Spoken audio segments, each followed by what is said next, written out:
Until then. Good morning, good afternoon, good evening, everybody. Thank you so much for joining us for another episode of Spotlight. This is a show where we talk about authors, podcasts, books, and other types of publication. We talk about people's YouTube channels, and we are privileged to have Dr. Marcia Thomas-Powell for this episode, one of the co-authors of Lessons We Learned from COVID-19. Ladies and gentlemen, we are live from Whisper Boy Studio in Manchester, the United Kingdom. Episode 3, Season 2, Episode 3.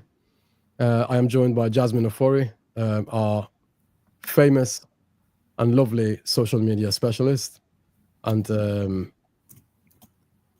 we are live on Facebook, LinkedIn, and YouTube today. So, Dr. Marcia Thomas, thank you so much for accepting our invitation, and we're here to talk about the book you are a part of.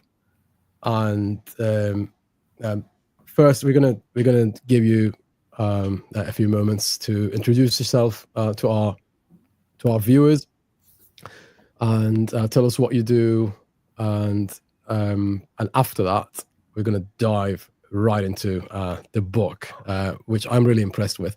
The name of the book, guys. The name of the book is Lessons We Learned from COVID-19.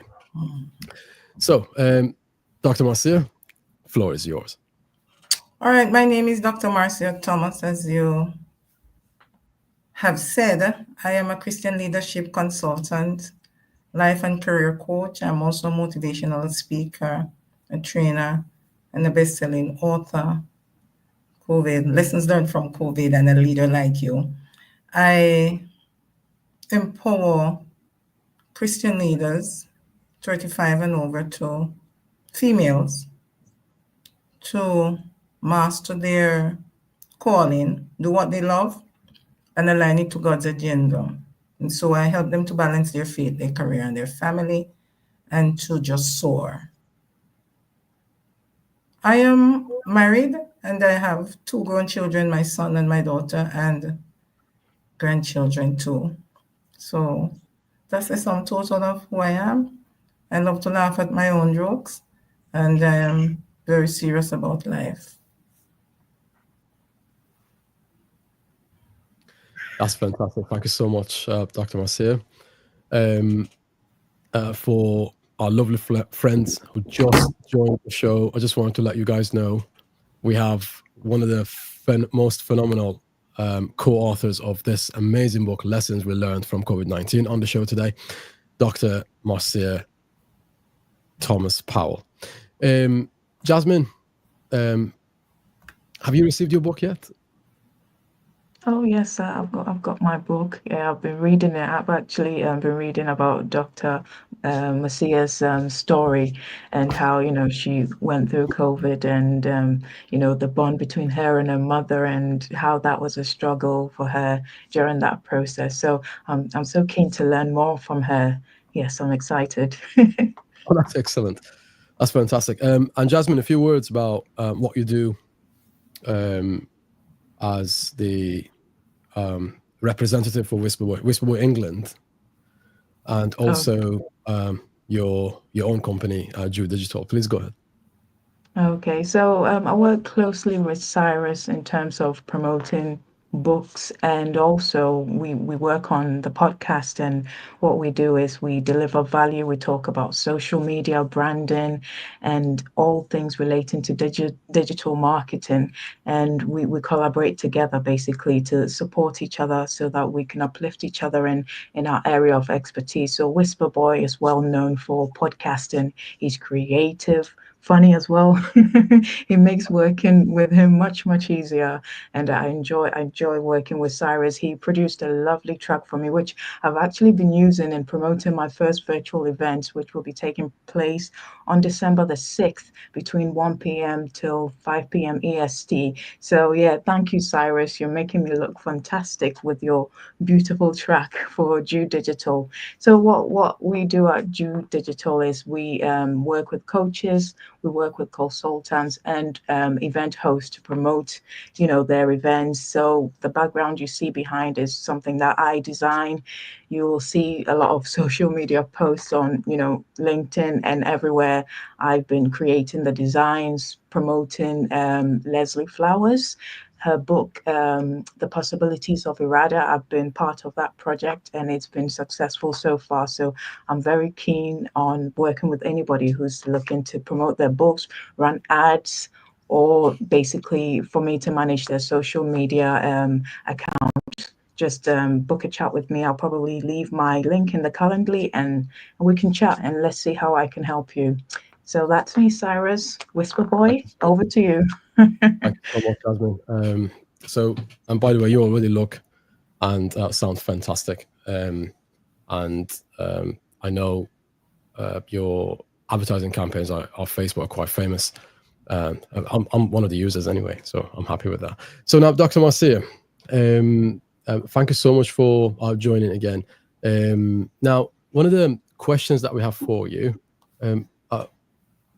we can't see Dr. Marcia on the screen. Can you see her?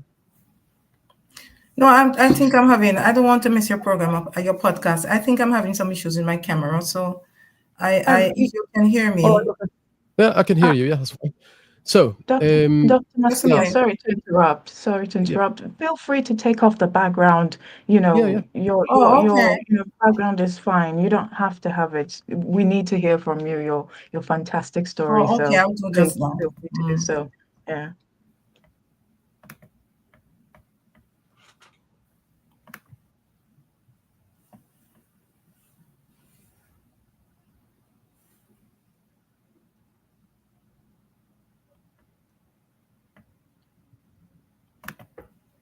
Okay, so here I am.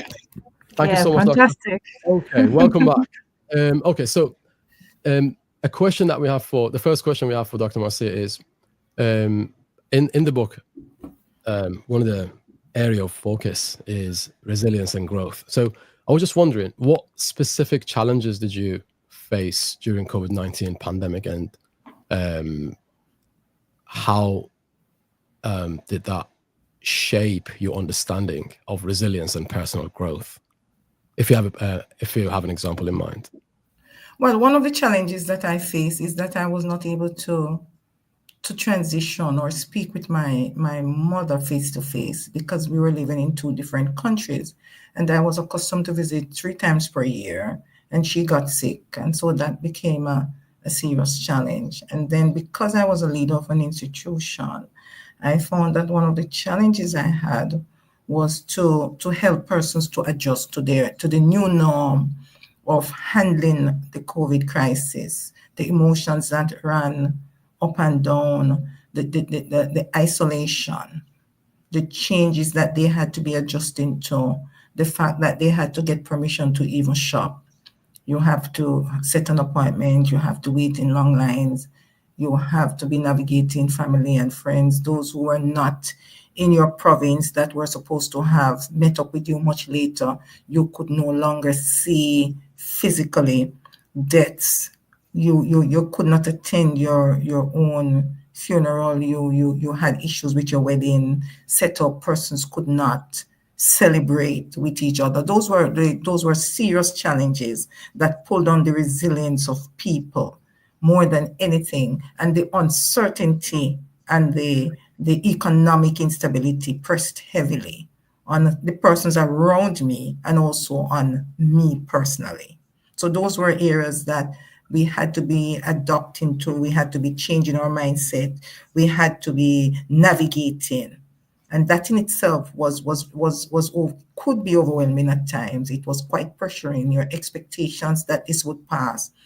it began to sink in that it might not just pass. And so those were issues, serious issues.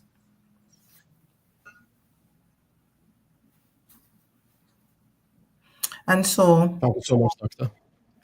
Please go ahead. Yeah. Did you want to add I something? was saying that this taught me so much. It taught me so much. And that is what I delivered in the book. The lessons I learned. Yeah. So these are the questions that come to mind after reading your chapter. And so for those who rely on faith and spirituality, how did faith and spirituality serve as a source of comfort and guidance through the uncertainty of the pandemic? It was my primary source of survival. You know, I have been a Christian all my life, and I have always heard that faith is really the substance of things hoped for and the evidence of things not seen. And so I had to dig very, very deep to find that resilience, that strength, that belief that was unwavering, that God had not forsaken anyone and that He is still God. He's still here. He's still guiding the affairs of men, and that you would come out of it being steadfast and sure and strong. And so I did a lot of cementing in that area. I dug deep, very deep. I increased my quality time with God and also with my family, because I had to reassure them that God was not far away. And so I used the guidance, the scriptures, the promises that God gave to us. I claimed them one by one. And then I also was involved in community services online in relation to services that pulled on Christ, church services. I did small group. We got together in small groups. We pulled on our faith. So we had a great support system of faith and constancy, where we were always reminded that God is there for us. He has the whole world in His hand. And we also used a lot of reflection and testimonies as we looked at increasing our strength through worship, through online networking in church services, through prayer and meditation, and also through reflection. Sure, thank you. Another question that I wanted to ask you is, how do you think leadership roles and expectations have fundamentally changed as a result of pandemic? And have you had to step up in any capacity yourself? I think leadership, as I expressed in my chapter, I think leadership changed greatly. First of all, I found, and I believe that many people found, that they had strengths deep down inside of them that they never knew they possess. Yeah. And it never came out until they realized that this is what they had. Strength is what they had. They are not dying. They are not going away. They are still here. And they had to live in the present. They had to move forward, whether they wanted to or not. Because every day they woke up, when they woke up, they realized, when they looked in the mirror or when they were spoken to by others, that they were still here. It's not a dream. It's not going anywhere. And so I have to confront what is in front of me, and I have to courageously move forward. And so the thing that was highlighted more than any other thing in the pandemic was that self-leadership is a crucial step in overcoming any crisis or any issue. You have to believe in yourself, and you have to embrace you for who you are, and you had to take charge of the things that were within your control. And you found also that self-leadership allowed you to let go of those things that you could not control. And the quicker you let go of those things, was the better you're able to navigate the things that you can change, and focus on how you need to change them. Self-leadership in itself also included meditation, taking your own time out to nourish your soul, nourish your mind, to nourish your spirit, to look at moving strategically, and to take those actions that pull towards your well-being and the collective well-being of others. You had to set new goals. You had to revise your goals. You had to make sure that you kept yourself going in relation to how you took care of yourself also, the things that you did to nurture you so you could be there for others. And it also altered how you sought mentorship and feedback. Another thing about self-leadership also is that self-leadership now allowed you to manage your time. A lot of leaders ended up having to work remotely. And so this remote working and this adjusting of holding people accountable, of holding yourself accountable, of creating a community of practice, of ensuring that the long-term and short-term goals of your organization was met, and pushing towards having person pull on their intrinsic motivation was also another issue that came in self-leadership and leadership collectively. So the paradigm shifted because of the remotes and the choices that people had now to lead themselves at home. The accountability changed, the networking changed, the net worth changed, and the deliverables changed. And those adjustments had to be made, both personally in yourself as a leader and translated professionally so that the performance index remained intact. Sure. Thank you so much, Doctor. So another point that comes to mind is the concept of norm. So perhaps people dying and the concept of loss became the new norm, and people, one might feel, became a little bit more used to the concept of loss. So as a leader, as a mother, as a leader, as a person, you sense that. In a professional capacity, as a leader, you may or may not have wondered, more than likely you have wondered, how has sympathy, the concept of sympathy, has changed pre, during, and post-COVID in 3 stages: pre-COVID, during COVID, and post-COVID, which is now. So has sympathy gone through a transformation, or is it still the same? Well, for me, personally speaking, I know for a fact that the concept of loss means different things for different people, and that how it is navigated and how it presents itself as a traumatic stressor or de-stressor is also important. And so we want to make sure that we understand what we are doing and what we are saying when we look at loss. So previously, persons were able to navigate their loss in a practical way. What do I mean by that? They were able to comfortably grieve, plan their funerals, share with their family, get support from their community to handle the journey of letting go.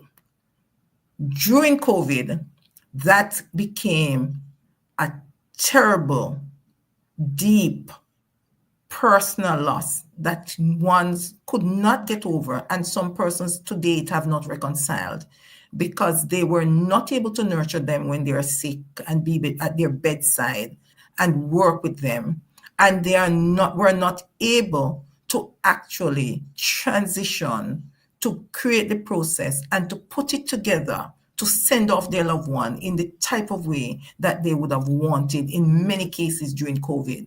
The deliveries were very, very hard. The last hug could not be done. The last exchange of sharing, of wishes could not be done. Many times when you took in the person who got sick, the next message you got is that you couldn't go in with the person. You couldn't hold the person's hand. So loneliness and this deep sense of loss was experienced by you, the loved one, and the loved one that was in fact sick and would have loved that comfort and that last passage out to be with you. So that to me was a great and terrible loss that we will never overcome. Post-COVID, we now value our loved ones more. We value spending quality time. We tell them the things that we want to tell them because we are still suffering. We are still carrying that trauma of those we have lost that we could not cushion, that we wish we had the last moment with. No, we forgive more. So those who lost many of their loved ones, that they had a little difference, that they felt they had the time to reconcile and they were holding out, those things for consciously loving families have diminished greatly. Forgiveness is more common now in families. It's an important factor in building families. Doing what you love has also changed. And so families spend more time going on vacations, having small social gatherings, and so on, because time has become a greater commodity and it has been paired with loss. And so when time plus loss is now put together, they feel that time comes out more and has a greater variability than loss. So they cherish the love that they now have, the time that they have, and they focus. Even in the job, as a leader, I find that persons prioritize their family right now. They prioritize meeting the graduations. They no longer miss their doctor's appointments. Nothing that concerns the family is now put on the back burner. And those who can't physically do it because of the nature of their jobs, they are responders themselves. They are caregivers. They work in the health sector. They work in the security sector. They work in the defense sector. And we're talking about firemen and so on that are always on call. They make sure that someone is always there and that they are now connected more intimately with the affairs and the going-ons of their family members and those who they love. Yeah, thank you so much, Dr. Marcia. So when I spoke about the concept of loss, something that changed for me drastically compared to pre-COVID days is the fact that before COVID, this is how I looked at loss. Okay, such and such person is of such and such age, and I looked at it on more of a mathematical way, or I used math. Like, people live up to the age of, I don't know, 90 or 100, and this person could still be around for a while. Then I realized an 11-year-old was taken by COVID. Mm-hmm. Then I realized a 40-year-old who was healthy up to yesterday, there was nothing wrong with him, was taken by COVID. So that affected me on really, really deep levels. And as a person, it evolved me into someone who thinks, okay, if you want to say, I love you to someone, say it today. Don't wait for the day after tomorrow, because for that person you're going to say I love you to, maybe the day after tomorrow won't come. And that is what COVID did. I'm not sure if I'm supposed to say to me. It's actually done it for me. And it, in terms of leadership, I became a more honest leader in the organization I'm running. And I used to give information based upon level of clearance. Now, the information I'm sharing is more crystal clear to people, and I let them deal with it. Whether they like it or they don't, I'm more honest, more open and honest, basically. That COVID turned me into a more open and honest person. More openness, more honesty. It may affect your level of popularity, but on one hand you have popularity, on the other hand you have the great concept of loss. Okay, and you already know which one wins. I want to add something there that's very important, because your response, my response, Jasmine's response is a general wide-scale response. But I have had to coach persons after COVID that has become more hardened because they have lost so many family members. And so your loss, deal with it. Man up. I lost 5 persons. You are just losing 1, and luckily for you, it's not COVID. So just man up, because if we are to put you alongside others who have really suffered great loss, you have not suffered any. And they thankfully have found that something is wrong with that.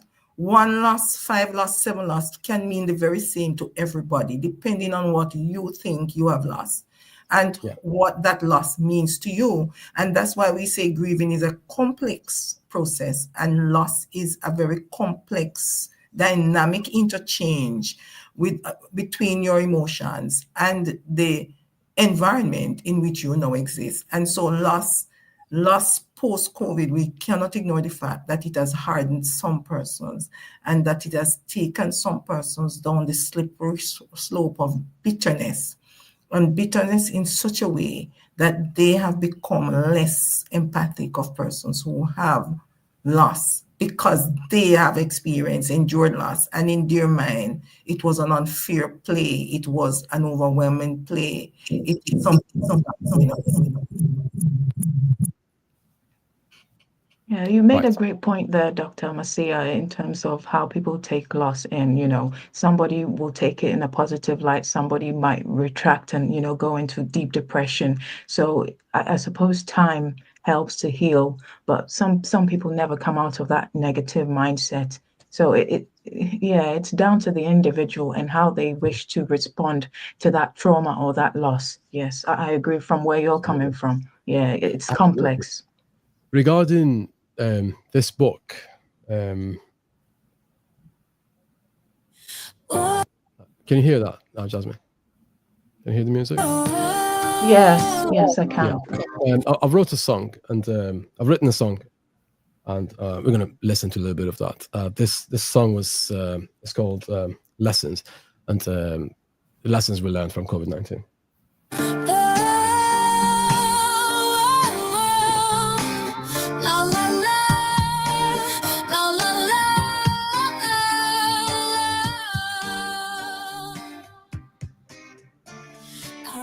Married our fears, and our minds divorced our sanity. Later on we found out the dodgy vaccine was just another thing of vanity. Lost our faith in humanity. We struggled to get used to our tragic and new reality. The vaccine made some richer, made some sicker, but it didn't save humanity. Isolation and frustration felt by every nation. No one seemed to enjoy the circus of inoculation. Made in a lab in the 60s, but they called it a Chinese innovation. Winter of frustration felt by every sick nation. No chance of survival for some, no hope for salvation. The lessons we learned from COVID-19. Promises were broken, the virus was mean. We kept our masks on, we kept our hands clean. These are the lessons we learned from COVID-19. Locked in our homes, we saw the world change fast. What we thought would save us, it didn't last. Masks and distance, fear in every glance. We were dancing blindfolded, we never stood a chance to win with elegance. Fear spread like wildfire across every station. Hope felt like a distant, fading sensation. No answers were clear, just more complication. Winter dragged on and on, testing every generation. We found out in the end it's not about the cure, but how we rise again and what we can endure. In the loss we found each other, a truth so divine. These are the lessons of our time. We put our faith in our governments, put our faith in the big pharma. We lost our parents, our kids, our jobs, and called it fate and karma. The lessons we learned from COVID-19. Promises were broken, the virus was mean. We kept our masks on, we kept our hands clean. These are the lessons we learned from COVID-19. Lessons we learned from COVID-19. Promises were broken, the virus was mean. We kept our masks on, we kept our hands clean. These are the lessons we learned from COVID-19.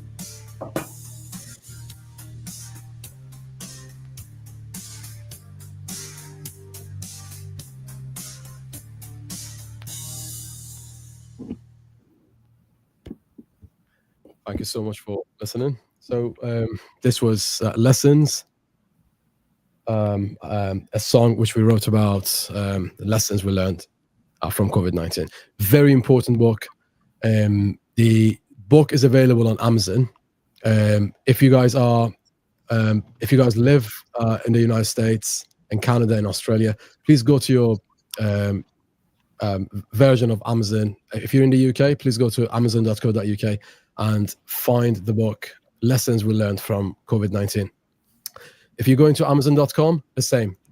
Please search Lessons We Learned from COVID-19. So if Amazon is not available in your area, please send us a message and send Dr. Marcia a message, send Jasmine a message, send me a message, send Eny Osung a message on LinkedIn, or whatever platform you are friends with us. Tell us you can't find the book. We will make sure you will be able to get the book. The book is fantastic. I didn't know it was this fantastic until I read it. And now I know people who are behind the book as well. So if you know that they're the authors, the book is going to affect you on a deeper level. And one of the good things about Dr. Marcia, one of the many good things about Dr. Marcia is that if you read her chapter and there's something that you're not clear on, you can send her a DM. Yes. She may or may not answer it on the same day, but she will eventually respond to you because she's an educator. She's an author. She's got a very busy life. However, she still has time for her fans and followers and friends and family. Definitely. Send her a message, ask your question, whatever it might be about leadership. And speaking of leadership, Dr. Marcia, a lot has changed since COVID-19 came and gone now, more or less. It may come back. So me and Eny sometimes have this discussion together. Is what's the next thing? So COVID has come and gone. Is the problem solved? Are we out of the woods yet, or are we still in the same sinking ship? So the consensus is that we are still in the same sinking ship because before, during, and after COVID, not a lot has changed in terms of how we deal with logistic of things. And if tomorrow, God forbid, if tomorrow there's another pandemic of something else, like, I don't know, monkeypox, everyone's talking about it now, right? If that happens, are we ready? What do you think? Do you think in terms of the leadership around the world, are our leaders ready for the next big thing, next pandemic, or have they got a long way to go? I believe that the COVID is not the greatest pandemic that we have. I believe that the COVID or anything that will come after COVID, it's really persons, the nature of people. The pandemic that we have is that we have a want for men who cannot be bought or sold, who are true to duty as a needle to the pole. And that is in my chapter also. Who will stand for truth though the heavens fall, who in their innermost soul are true and honest. And that is the pandemic that we have, where persons do not confront and speak the truth. They are out for their own gain, the self-gratification, the self-building up, the profit at the expense of everything else and at all costs. It's our greatest pandemic. Men who have no morals and have no conscience and no integrity, whether they are our leaders or they are us, there are persons who are looking at self-improvement and self-building as being strong, emotionally intelligent, and being ambitious. They mistake those qualities of self-gratification and selfishness and what we call in Jamaica crab mentality as ambition. We have to be guarded against those. So whatever pandemic comes, we must find ourselves, knowing ourselves, who we are, what how we want to show up and why we want to show up that way. We must help somebody as we pass along so that our living is not in vain. We must support those who are weak. If that is the way we are thinking of going, then we can overcome any pandemic. Each one reaching one will help everyone to stand against any pandemic. Pandemic of immorality, pandemic of dishonesty, pandemic of lies, propaganda, all of those things we can come against if we foster loving persons as we love ourselves and treating people the way we would want to be treated, regardless if the position was reversed. The pandemic has taught us that knowing yourself is extremely important, so you are not swayed by everybody's opinion and what appears to suit your fancy. The pandemic has taught us that we must dig into facts. The pandemic has taught us that life is so uncertain that we must make sure that the legacy we want to leave behind is what we do daily, and the actions that we want and the message that we want to deliver is delivered as and integrated into the tools of how we deliver, because your skills and your talents must be used not to serve yourself, but to serve others. In serving others, you are able to build and develop those skills and talents. So in turn, it serves you, because the community that you create is the one that you have to live in. And when there is no one left to what would I say now? When there is no one left to drill down into, the only person left to drill down into is you. What I find about acid is that acid turns on its own container at some point. So you must make sure that you are not a part of that pandemic. You are not toxic. You are empathic. You are emotionally strong. Resilience for me is not just being able to bounce back, but it is what you carry out of that experience, what you carry out of that crisis. What is the good that you are preserving in you? And how has this resilience, this bounce back, this overcoming allow you to nurture the good that is in others? We must communicate. We must cultivate community and connection. That's the next thing for me. In any pandemic, we must cultivate community and connection, meaningful connections where support is felt and not spoken. We must also prioritize, as you say, communication and transparency. We must be true to ourselves so we cannot be false to any man. Finally, I want to say we must develop contingency plans and crisis management strategies. We must create those in our homes. How do we deal with crisis in our home? How do we train our children to deal with crisis? How do we allow them to adjust and adapt? How do we make them flexible? Is it giving them everything that they need now? Is it saying that life is so short, so I must serve them so they do not become resilient? Because to become resilient, you have to teach them to swim in the water. No one can learn to swim on land. And so there are things that you will have to withhold from them if you're a wise parent, and build them up so they get it for themselves while being a guide and a facilitator. That is a completely strategic plan that will allow your children to build strength and character, because that is what character is, who they are when you are not present. And trust me when I tell you, you will never be always present for those who you love. The greatest legacy you can leave behind is allowing them to become masters of their own destiny and to be able to think for themselves and not become mirrors of other men's thought. We must build these strong relationships and networks for them, and we must prioritize giving them the power to make decisions for themselves and to also lead and get on with whatever situation they're in. So if they get limes, they must know how to make lemonade instead of just looking at those limes. Those are the things I'm talking about when I say we help them to build relationships and network. The next thing is that we want to make them very grateful, meaning that they live in the present. They find a reason to give thanks, because no matter what they're going through, it could be worse. When they get that growth mindset and when it is riveted in their spirit, they are fortified against every pandemic that can come upon them, because in themselves they know that they are their greatest asset and that every solution begins with them. Thank you so much, Doctor. Tasama Ngum on YouTube is saying, great share, ma'am. And people are very impressed with your share today, Dr. Marcia, including myself. So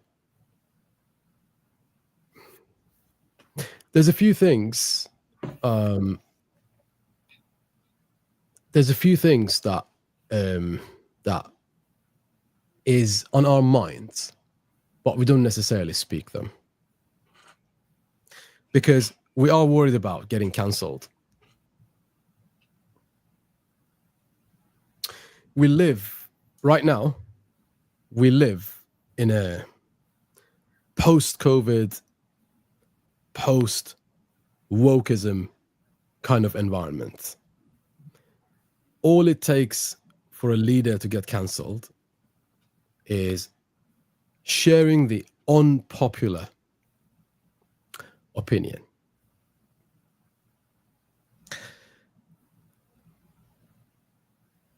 The pandemic came and is gone now.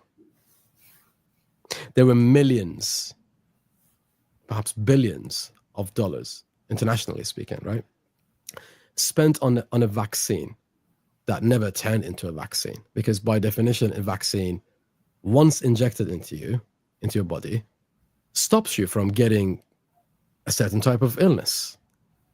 Let's say polio. If a child is inoculated against polio by the vaccine that is created for it, that child will not get that illness anymore, right? So, but we can't say the same thing about COVID. People received a dose of the vaccine, and they still got the illness. But during the height of the pandemic, we weren't even allowed to say, efficacy. What efficacy? Because just to give you a tangible example, my neighbor got COVID, the COVID vaccine twice, and she got the illness twice. So she got ill, she got the COVID, she got COVID twice, and she got the vaccine twice.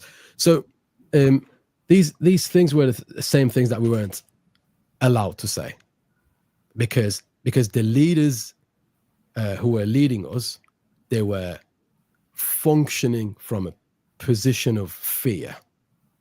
They were scared, and they were, because when you're on top of an organization, if you're scared, the rest of the organization will be scared due to duplication, right? So you duplicate that fear and inject it into your organization.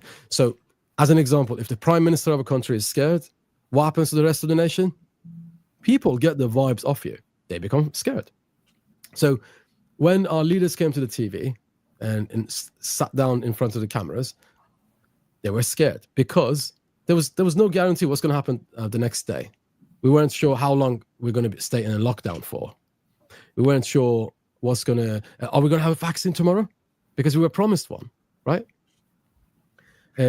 So, and they were forcing people to get the vaccine, and to this day, do we have a vaccine? No, not one that can do a vaccine's job, which is help you prevent getting the disease, right? So I know it's a very tough question to answer, but how can we expect our leaders to be truthful if telling the truth is going to damage their position as leaders? That's my question for you. Well, first of all, I want to make it clear that if you stand in a garage the entire day, it doesn't turn you into a car. And if you call a car a bus, it is still a car. Yes. So when we look at those variables, we understand that persons are convinced based on what you push on them constantly. And so I don't believe that any of our leaders were, well, let me not say it like that most of our leaders were fearful. I think they had an agenda. And they convinced themselves that this is how we are going to deliver the message. And when we deliver the message in this way, then if we do it long enough, if we are consistent enough, then we will begin to convince ourselves, and we begin to convince those who we want to be convinced. And so this fear that was pushed into persons were held by many persons who were careless in how they looked at themselves and the protection that they have placed in others, who have no idea how to protect themselves, much more to protect them. And so if I'm to speak from the perspective of the Jamaican setting and many of the Caribbean countries, to date, 70% of those persons have not taken the COVID shot, and they're alive and kicking. They are not ill. For Jamaica itself, persons, no matter, even if our leaders were fearful and they came on the screen and they took the shot and they demonstrated it, a lot of Jamaicans said, I will not be doing it. I don't care if you take 50. I'm not taking any without making sure. What am I saying? Let's translate it.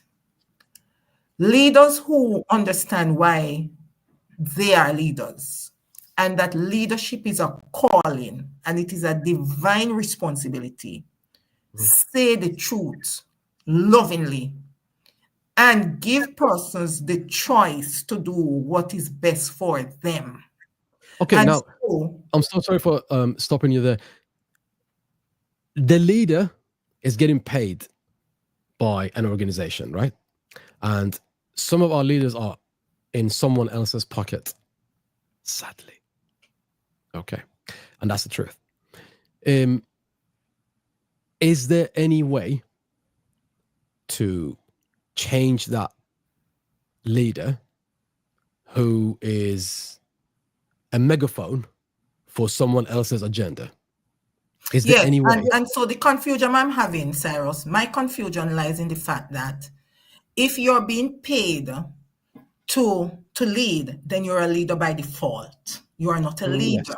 And many times we confuse leaders who are not leaders, but leaders by default. Who do I call leaders by default? Those who are puppets.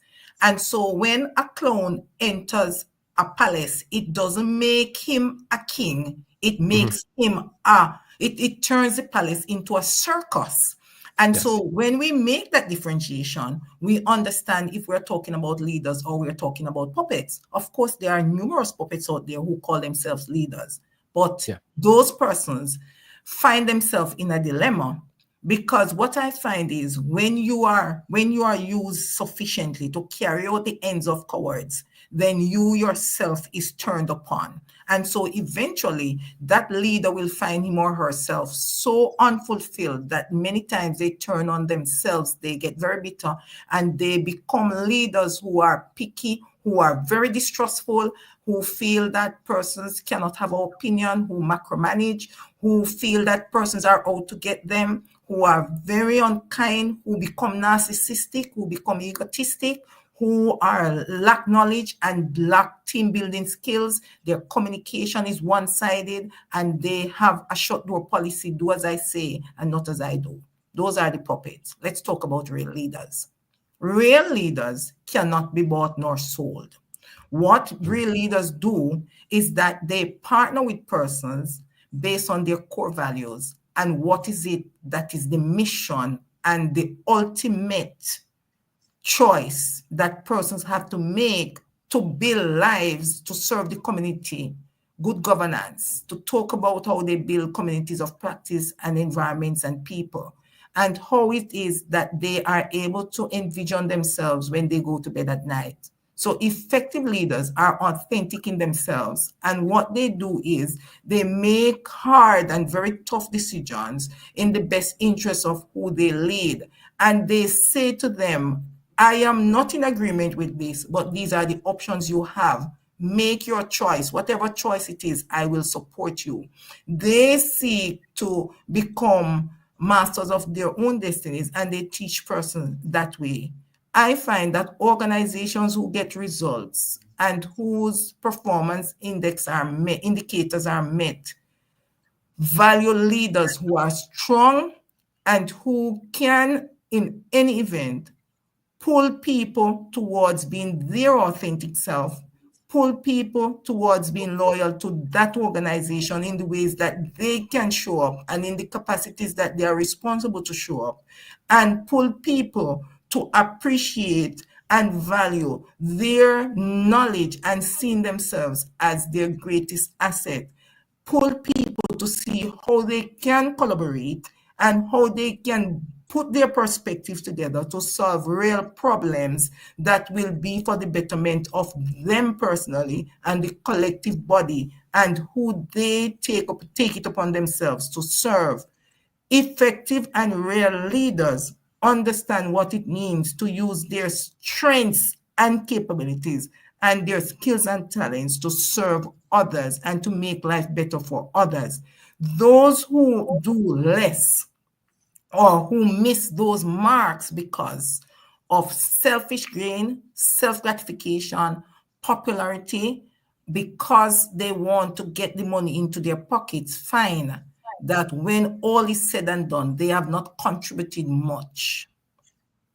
I say, and I continue to say, true leaders, effective leaders, long-lasting, impactful leaders, transformational leaders, leave the message behind that persons keep repeating. This is how this person's ideas, actions served me. This is how it made my life better. This is how it has equipped me. So even when you die, you live on. That is the mark of any leader that has served well, eloquently, and authentically. Anything less must be revised. You cannot become puppets or mirrors of other men's thought and think that you are leading. It can't be.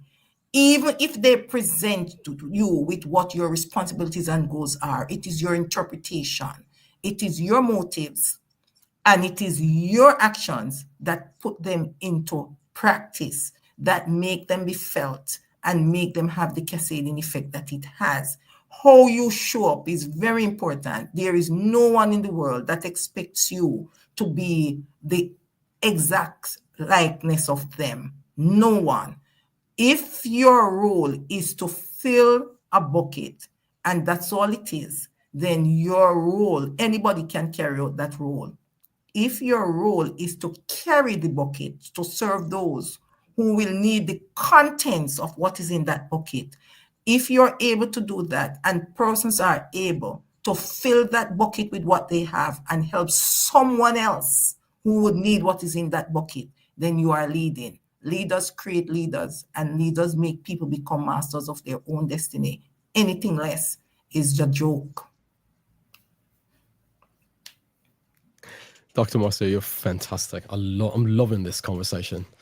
I was gonna give you two examples, and I was gonna give us two examples, right? One example in the United Kingdom is, first of all, I need to explain that every leader belongs to some sort of school of thought or political party. I don't know, some group they represent sometimes. Some leaders are standalone leaders. They are thought leaders, and they represent not a faction or a group or persuasion, but they represent a school of thought. They are true, pure leaders. In the United Kingdom, during COVID, the government ruled that we're going into a lockdown. We're going to go into a lockdown, and everybody stay home. You can't see your nearest and dearest anymore. You can't travel, etc., etc. So now that is history. At the same time that people like me, Jasmine, our parents, friends, family, we were isolating, some individuals from the political party that was in power, they were partying in government buildings, by the way. I know. Sounds like a very, very funny circus. Only at the time, no one was laughing.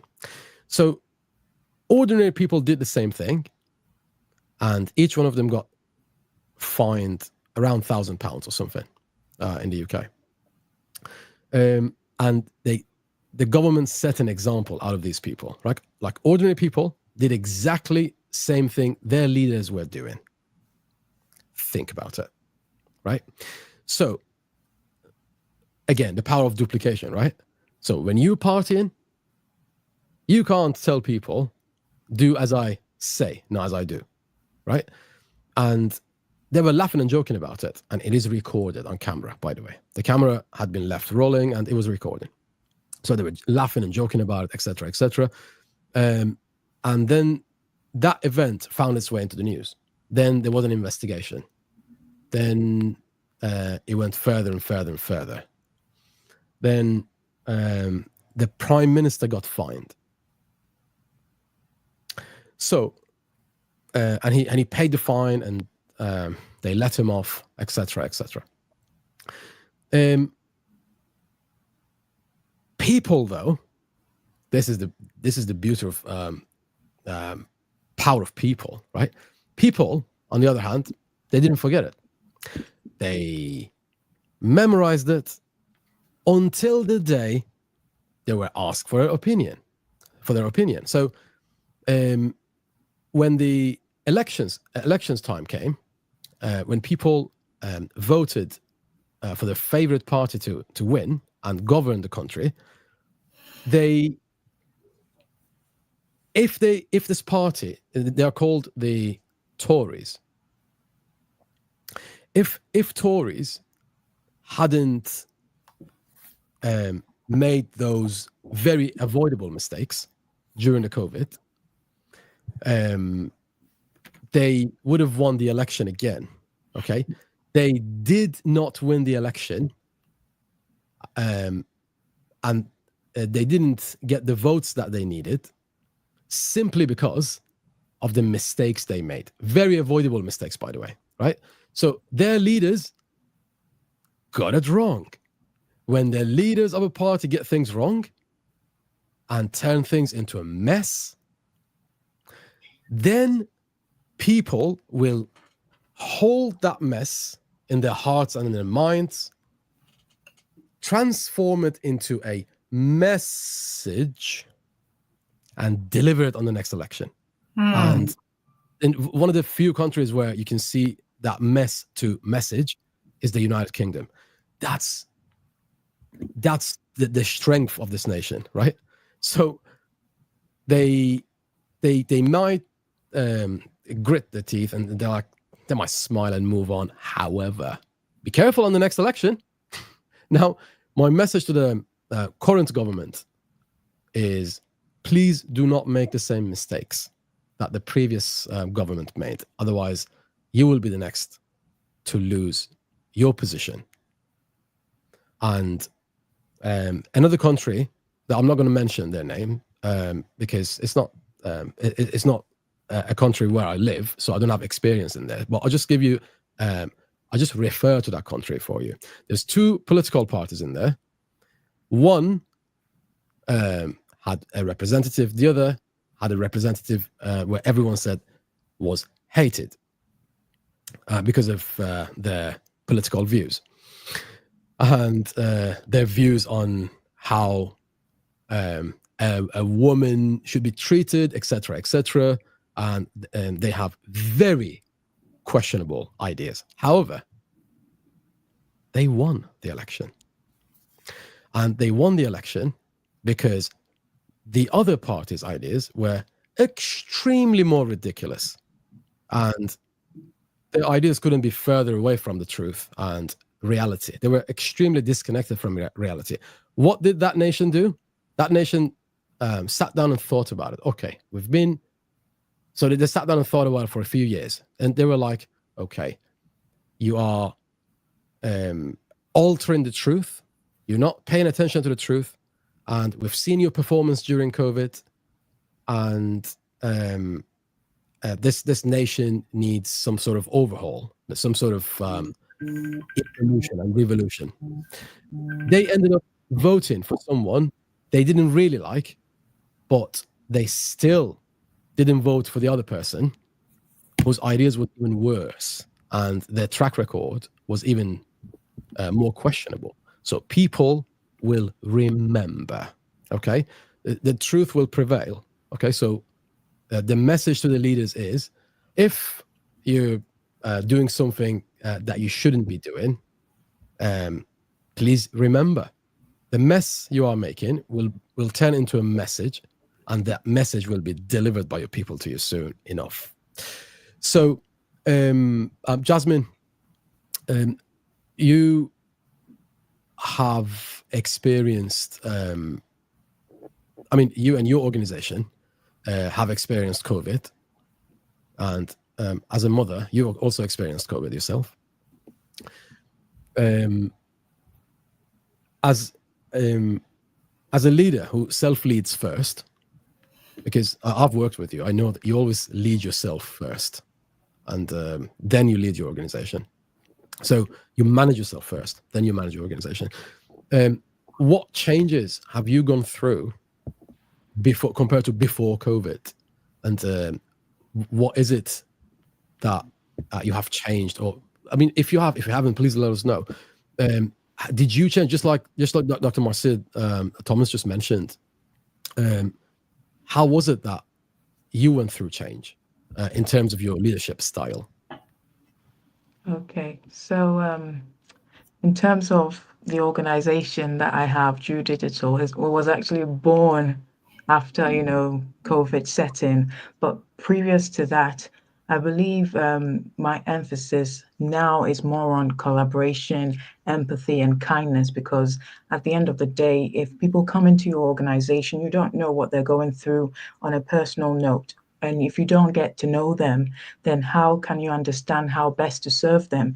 Because there's this saying that I've kept in my mind, and it's ingrained in me now. It says, when you're a leader of an organization, don't think as though they're working under you. You should be the one to think, I'm working for them. Because when you think like that, then it makes it easier for you to serve them better. And when you do that, it's so easy. It's reflected back to you because you've got their best interest at heart. So that COVID-19 during that period obviously shaped my mindset and helped me to understand that to be a leader, you have to lead with empathy, you have to lead with kindness, and you also have to bear in mind that everybody is going through something. You don't know the trauma that they've been through. Get to know them, understand them, and see how best you can serve them. So that's what I've learned, Cyrus. Well, that's phenomenal. One of the things that Dr. Marcia refers to in her book is mental health and mental well-being, should I say, right? So, Doctor, I am impressed, but not surprised that you refer to mental well-being. I come to your classes sometimes. When I say classes, I'm talking about the daytime online Audio lives. LinkedIn classes. Yeah, LinkedIn audio rooms. So, and you're quite big on that subject. Well, we're gonna leave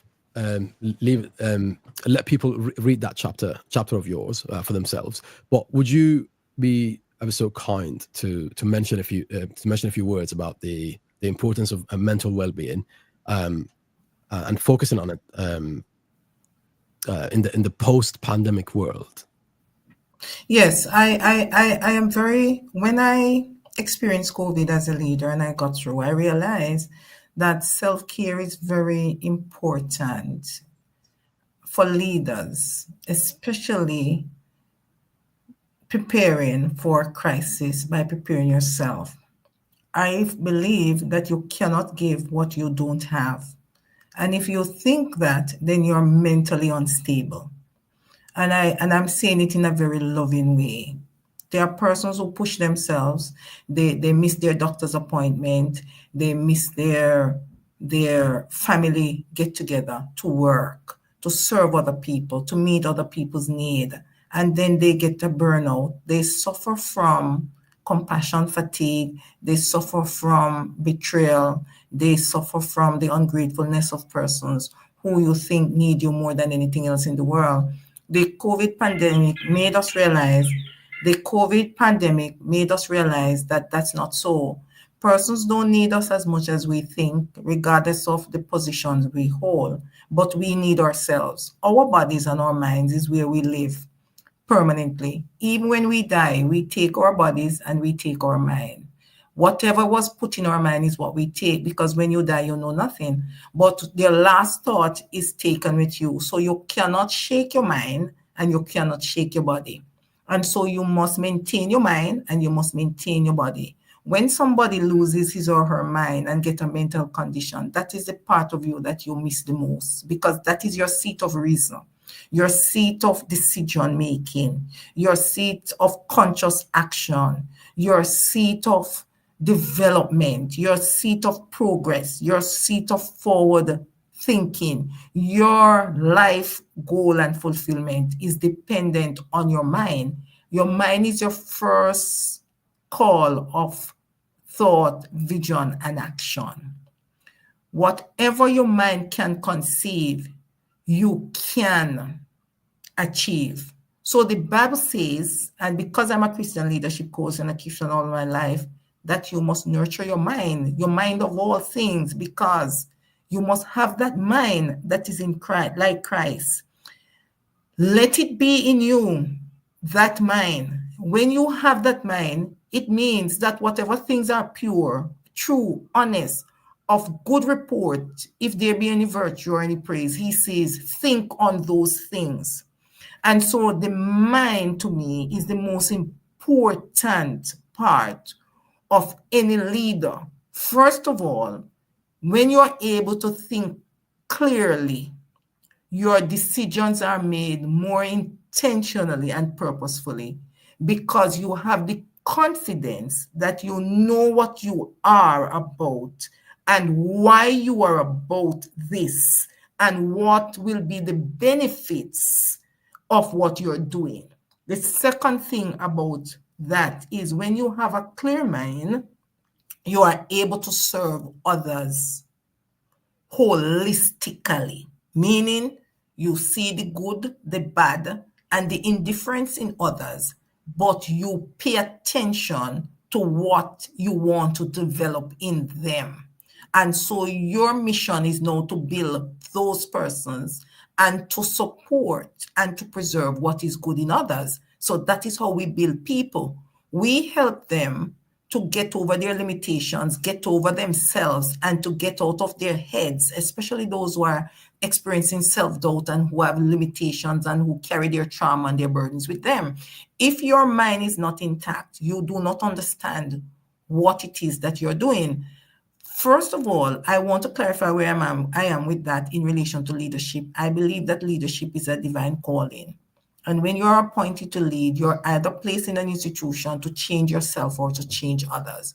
When you are sure why you are there, then these things fall into place properly and stack up just like a domino or a set of cards. And so that's where I want us to rest this discussion that I'm now having about the mind. The third thing about the mind is that when your mind is fortified, when it is strengthened, then there is a thing about your mind that makes you accept yourself, love yourself, and train yourself to become your best self. That is the support. So your mind is your greatest companion. It is your best companion, because your mind, when it is clear, when it is fortified, when it is very aware, when it is very reflective, takes on the personality of a guardian angel. And so it helps you to put into you what must come in and to keep out what must not enter that sacred place called your mind. And when you are able to monitor it in that way and pull on it in that way, your mind becomes your defense post.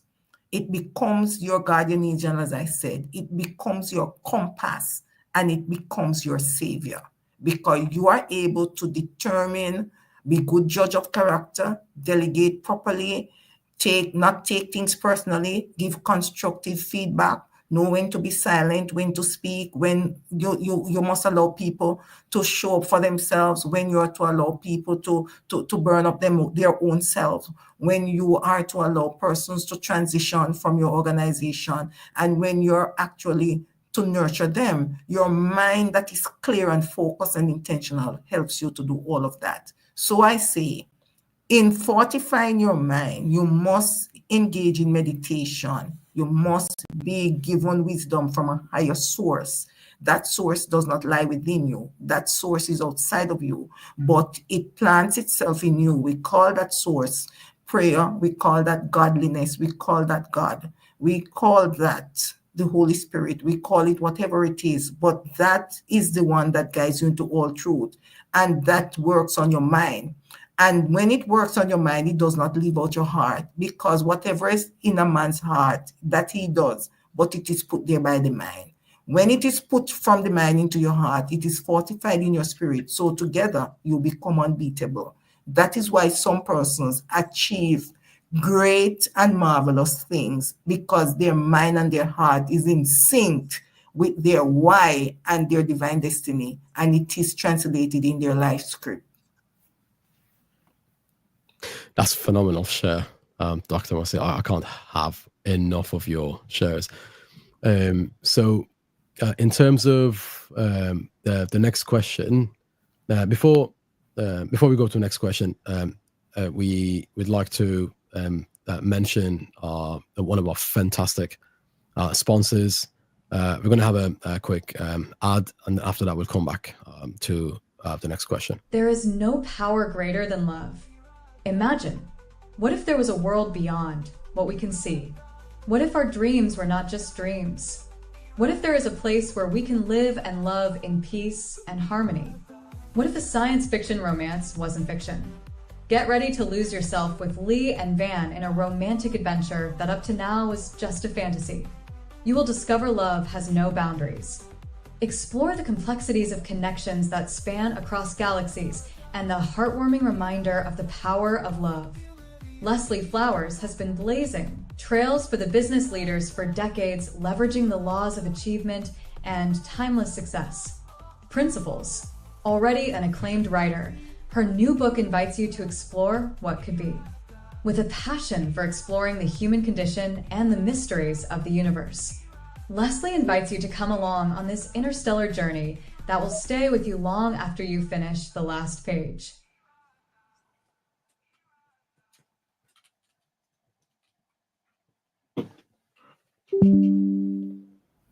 Fantastic. So that was a quick mention of our fantastic, one of our fantastic sponsors, Leslie Flowers. And she's also a great source of knowledge, just like Dr. Marcia Thomas. And another phenomenal sponsor that we've got here is okay,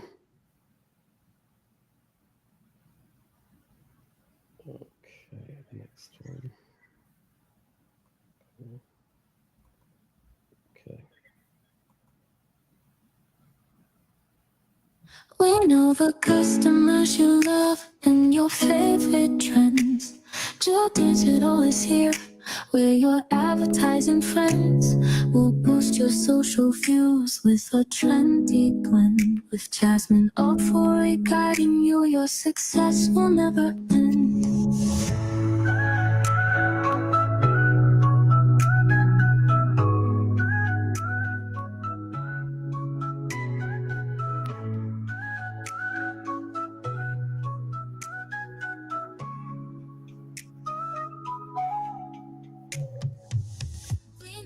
Customers you love and your favorite trends.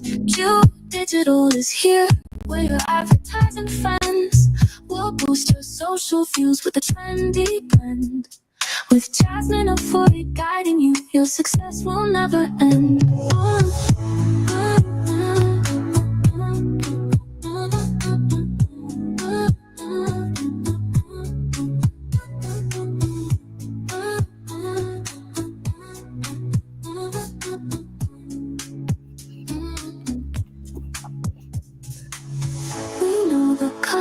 genres you love and your favorite trends. True Digital is here, where your advertising friends will boost your social views with the trendy blend. With Jasmine and Fori guiding you, your success will never end. Well, I was Jasmine Ofori, your successful never Thank end. you. Thank Jasmine, you very much. you're welcome. Would you please explain to our viewers how you can help them in terms of the operations that you're running? Okay, so what I can help you with if you're looking to stay visible online and to gain leads is I'll work closely with you either to manage your social media, or I run paid ads for you, Facebook paid ads. So if you want leads, we'll run a lead generation campaign. If you want visibility, it will be an awareness campaign. And if you want, conversions to get sales, we will run a conversions campaign for you if you're looking at the paid ad route. We also help with, hosting events and promoting events. So if you've got a book launch, if you've got any events to promote, True Digital is here. We're your advertising friends. So yeah, Advertising friends, that's what we indeed. can do. Yeah, and thank you so much for your track. I've been using it, and a lot of people have told me how great they like the songs. I'm hosting my first virtual event in December on the 6th, and it's between 1 p.m. till 5 p.m. EST. And I just put out a video promotion for it, and I added the Due Digital to it, and the Please drop it in the impressions. comments. Yeah, I'll drop it in the comments. And the impressions obviously have gone up because of the soundtrack. So thank you, Mr. Whisper Boy. You're welcome. No worries. You deserve it. So back to Dr. Marcia. Thank you so much for joining us. And we are doing season 2, episode 3. And season 2 is dedicated to lessons we learned from COVID-19. And episode 3 specifically is dedicated to Dr. Marcia Thomas-Powell, founder of MTS Consulting and Coaching. I've zero doubts in the effectiveness of your leadership, Dr. Marcia, because you've certainly ruffled a little bit of a few feathers in the industry because of your candid words and your straightforward style in your leadership. You are a no nonsense kind of lady who has developed this no nonsense kind of leadership style. You certainly inspire me, and you will certainly continue to inspire the industry in the years to come as well. For the future years. Speaking of future, you had a little bit of reference to the lessons that we learned from COVID-19, and you used it as a strategy for using our lessons, use our findings to have a better future as well. Now, what leadership lessons from the pandemic will you carry forward, and how can your lessons prepare us for the future challenges? And when I say future challenges, I'm talking about the next big event, or perhaps not necessarily a big pandemic event, perhaps a stagflation, which is a combination of stagnation and inflation. So, which is more or less what we are experiencing right now. So, what is your take on that, and what lessons will you carry on? What will you carry forward for the future? All right. So first of all, I'm going to be answering you in the framework of what are the 10 important skills that we really need for any future going 2025 and over. And the first one that seems to be hanging out for me that I took out of the COVID is the emotional intelligence. Some people feel that it is a buzzword, but knowing what triggers you and how you trigger others is very important going for the future. Because if you become self-aware and you accept for who you are, all your limitations, all your strengths, all your weaknesses, and you confront them and do your reflection, then you're able to start leading yourself and seeking those avenues that will build those limitations and will nurture those strengths so you can actually pull across and give to people.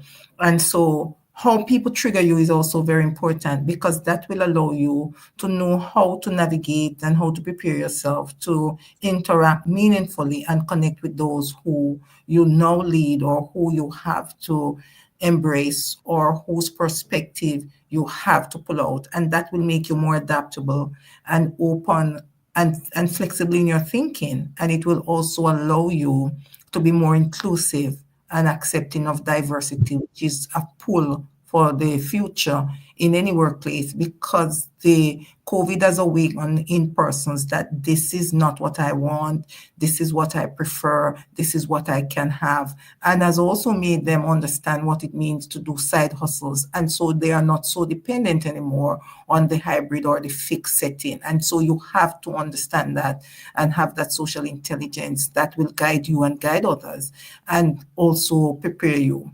The next thing I find highlighted and coming out is what I call strengths leadership. And I'll be looking at that on Tuesday in my audio room. You must be more comfortable pulling and operating from the fulcrum of your strengths. What is it that you know and are confident and what you can do blindly in your sleep? And if you are woken up suddenly, what is it that you know for a fact that will now become a non-negotiable? That is your highest superpower. What is it that you have in you that you have carried out of this crisis, this pandemic, that has been a constant, because that is showing you how you can align yourself now and where you fit perfectly and smoothly. And I call it strengths leadership. The next thing that I see coming out of there is compassionate and empathic leadership. That is a lesson that we have learned from COVID, that each one of us need each other, and that operating in isolation is not a plus, it is a disadvantage.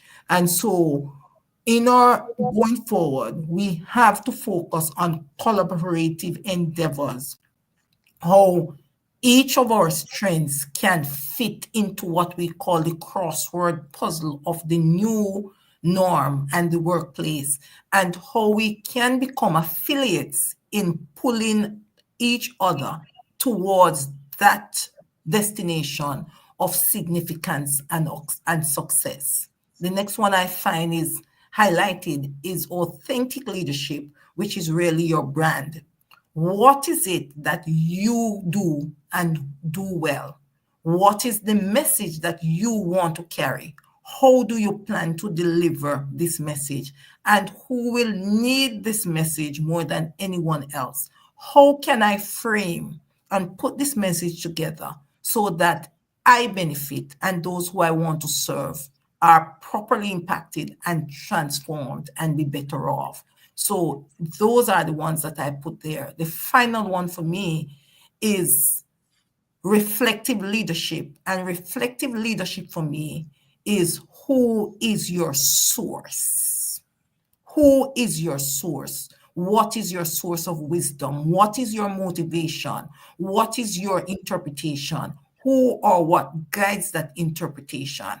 And because I am a Christian leader, I say that you must tap into yourself and your source, because none of us make ourselves and none of us came onto this earth by accident, and none of us understand what it means to be anything different than who we are. And if it is till the last day we live, if we do not align ourselves with our life script, our divine life script, the plateau that God has placed us on, our plans will fail, but it is His that prevail. The giftings that He has given to you, the uniqueness that He has given to you, the mind He has given to you, the family He has placed you in, your circumstances, sum total of good and bad, is who you are designed to be. The network you find yourself in at any time, the seasons and the rhythms that you become a part of, you must learn those lessons and you must go out of those seasons wiser, stronger, and better off because it is your grooming and it is your framing. It is that potter stripes, I call them potter stripes, that is pushing you towards your destiny and pressing you into what you are created to do, on the lives you are created to impact, and the legacy that you have been divinely orchestrated to leave. Every single soul in this world leaves a legacy. What will be yours? Your legacy will be your life script, your journey through life, what you have overcome, what you're helping others to overcome, and what you are building and how you are building. And is it a strong foundation that you're building? Are you building on sand? If you're building on the solid rock, it means that you know your purpose, you're pressing into your purpose, you're fulfilling your purpose, and anything that distracts you is used as an opportunity to build on your purpose and to become greater at your message. God bless you. And that's where I want to end. Those are the 5 things I see coming out for the future. Those are the lessons we have taken from COVID. And that is what and who we are. We are at the end of it. We are still here. We are here for a reason. And the reason is that we must deliver and we must show up unapologetically as our best selves and who we are in the present. Thank you so much, Doctor. The points you mentioned in this show are the ones I will go through after the show over and over and over again, because lots of it are the kind of points that you have to sit down and write down so you can understand it with every fiber of your being. Okay, so right now, this is a message to my friends and family. Right now, we are, especially in the post-COVID, we are in a world where artificial intelligence is ruling the world, leaving very little room for the natural one, natural intelligence, emotional intelligence. Now, we are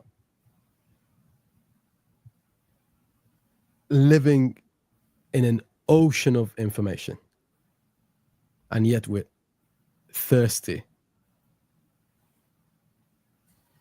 for connections.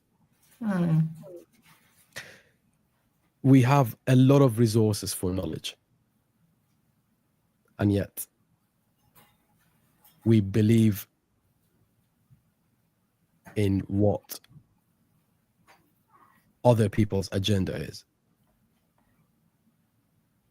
through the medium of social media. So my message to you guys is, please get your information from more than one source, right? Don't find it enough. Please don't label it as trustworthy and enough if you're getting your news or views from one source. Okay, please do not follow websites and sources where they tell you what to think. Go to resources where they tell you how to think. At the end of the day, thinking analytically and being authentic are the skills that are very underused skills, very underperforming skills these days. So why am I using them? Why am I calling them skills? Because they are. So if you've not achieved the success that you need, change your sources, change the books you're reading. As Tony Robbins says, if you do what you are doing, you will get what you are getting, right? If you're not happy with the level of success you're achieving, change it up. Go to people's lives, go to live events, Change your friends. Change the TV channels that you're watching. Preferably, don't watch TV as much as you used to. Read and enjoy other people's work, other people's books. When I talk about reading, I don't necessarily mean going to people's Facebook and reading a very long article about the reasons why such and such person has not been making, such and such actor has not been making money for a while, or such and such musician has not released songs in a long while, or why you should become a member of such and such page. Perhaps I'm talking about here, I'm talking about post-COVID world, right? The post-COVID world that we are living in is a very harsh environment. People, your government does not care if you're successful or if you're not successful. Your university doesn't care if you have a well-paying job or if you don't. Nobody cares as much as you should, as much as you do. So, if you're not as successful as you want to be, start something. I have an idea is not enough. I had an idea is not enough either. Okay? So no one's made a success for themselves just because they had an idea. Gone are those days when people used to say, knowledge is power. Knowledge isn't, hasn't, and will never be power. Action is. So, no one will help you. Your dreams are not important to other people. Your dreams are important to you, and they should be important to you. If you don't try to achieve them, why should other people try to achieve your dreams for you? You should, because other people are busy trying to achieve their own dreams, right? These are the lessons I personally learned from COVID-19, right? So that period of time was the most bitter and also at the same time the most productive in my life, because it transformed me. So sometimes the worst things that happen in your life are amongst the best things that happen in your life. Perception is key here, guys, and keep an open mind. That's my recommendation to you guys. If I didn't keep an open mind, I wouldn't find somebody like Dr. Marcia Thomas, would I? So your mind is like a parachute. It only works when it's open. Keep your mind open. Thank you so much for joining us in another episode of Spotlight.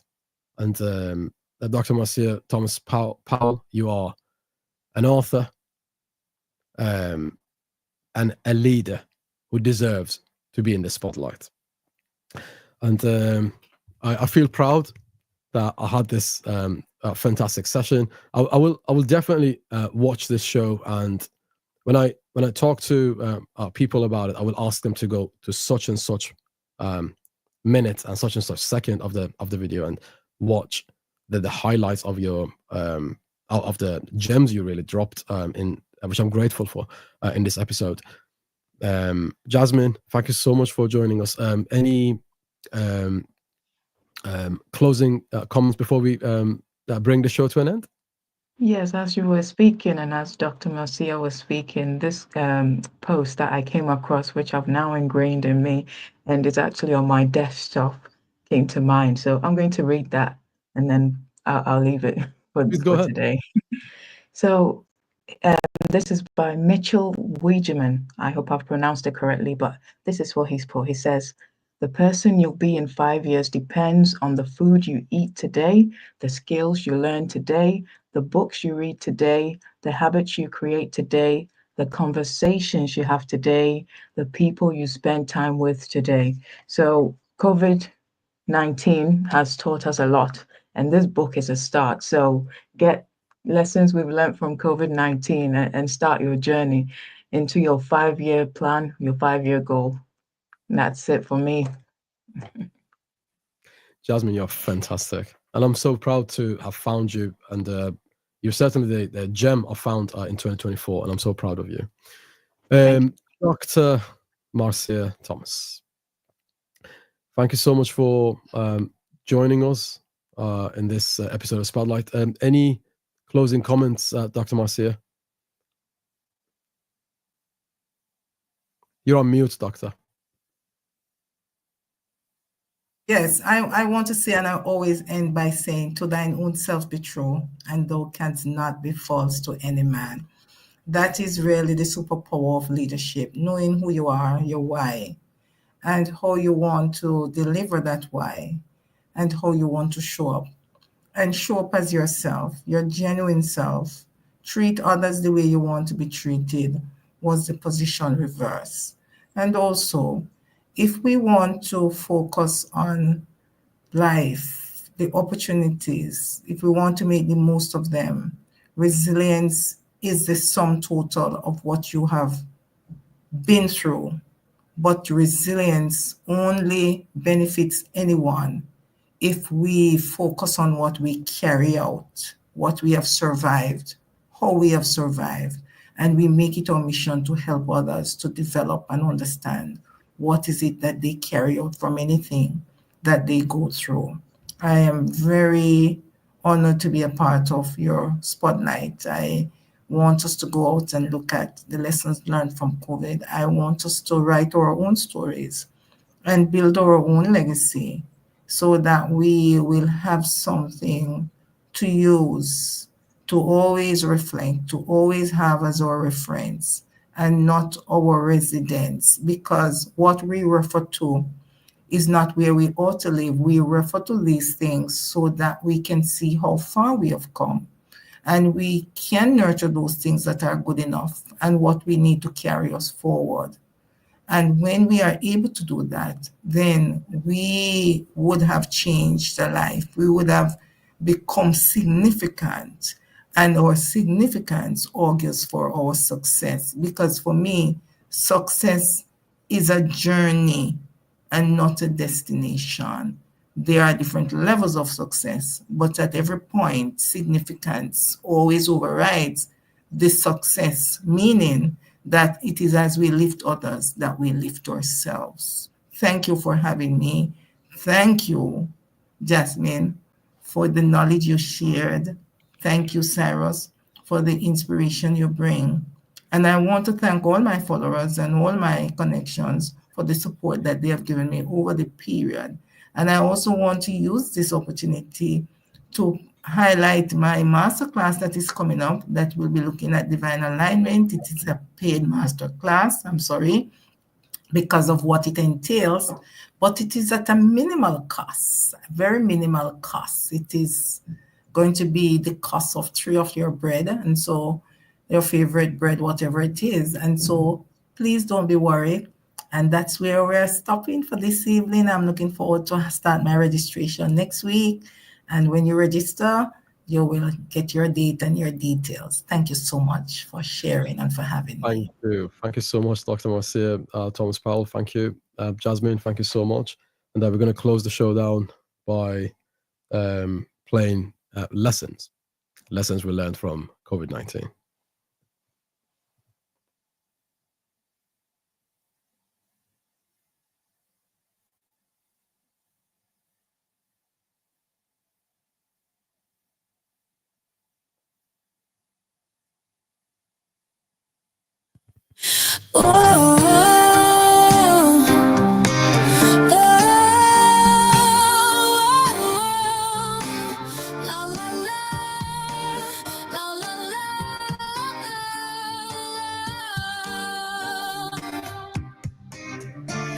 Our hopes married our fears, and our minds divorced our sanity. Later on we found out the dodgy vaccine was just another thing of vanity. Lost our faith in humanity.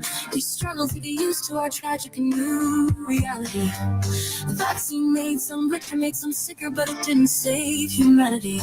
Isolation and frustration felt by every nation. No one seemed to enjoy the circus of inoculation. Made in a lab in the 60s, but they called it a Chinese innovation. Winter of frustration felt by every sick nation. No chance of survival for some, no hope for salvation. The lessons we learned from COVID-19. Promises were broken, the virus was mean. We kept our masks on, we kept our hands clean. These are the lessons we learned from COVID-19. Locked in our homes, we saw the world change fast. What we thought would save us, it didn't last. Masks and distance, fear in every glance. We were dancing blindfolded, we never stood a chance to win with elegance.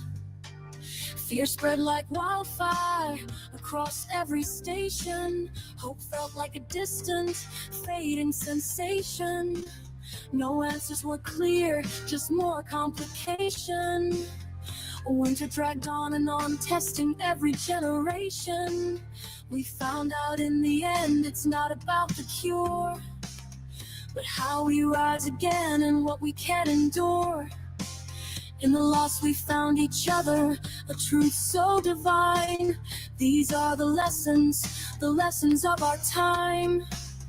We put our faith in our governments, put our faith in the big pharma. We lost our parents, our kids, our jobs, and called it fate and karma. The lessons we learned from COVID-19. Promises were broken, the virus was mean. We kept our masks on, we kept our hands clean. These are the lessons we learned from COVID-19. Lessons we learned from COVID-19. Promises were broken, the virus was mean. We kept our masks on, we kept our hands clean. These are the lessons we learned from COVID-19.